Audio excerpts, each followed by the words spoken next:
అందరికీ నమస్కారం. భాద్రపద మాసంలో కృష్ణపక్షంలో 15 రోజులు పితృపక్షంగా పరిగణిస్తాము.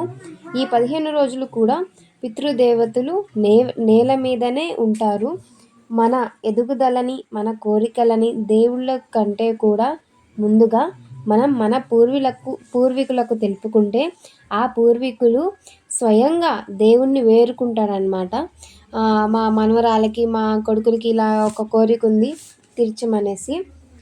దేవుళ్ళను, దేవతలను ప్రసన్నం చేసుకోవడానికి మనం ప్రతిరోజు పూజ చేసినట్లే పూర్వీకుల ఆశీర్వాదాలు పొందటానికి శ్రద్ధకర్మ, తర్పణం చేస్తారు. హిందూ మతంలో పూర్వీకులను దేవతలుగా భావిస్తారు. సెప్టెంబర్ 18 నుంచి అక్టోబర్ 2 వరకు ఈ పితృపక్షం కొనసాగుతుంది.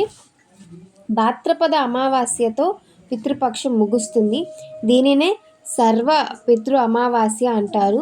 హిందూ మత విశ్వాసాల ప్రకారం ఈ సమయంలో పూర్వీకులకు సంబంధించిన పనులు చేయటం వల్ల జీవితంలో సౌభాగ్యం లభిస్తుంది.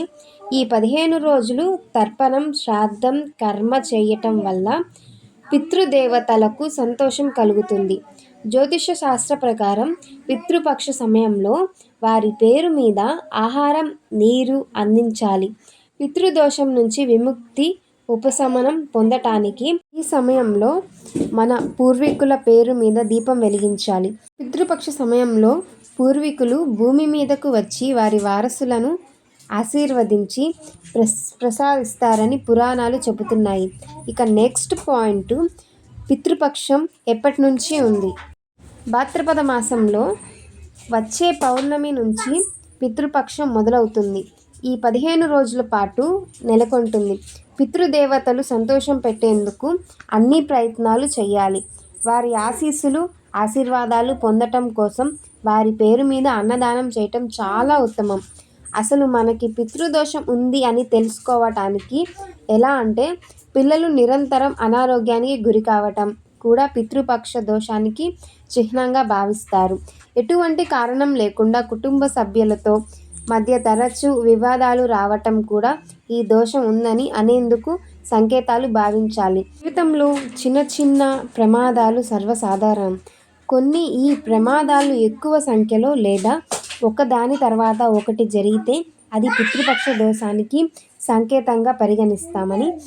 పితృదోషంతో బాధపడుతుంటే అతని వంశం ఎప్పటికీ పైకి రాకపోవచ్చు. జాతక ప్రకారం పితృదోషం ఉంటే జీవితంలో నిరంతరం ఆటంకులు ఎదురవుతూనే ఉంటాయి. సంతానం కలగకపోవటం, ఇలా ఇబ్బంది ఎదురు పడుతుంది.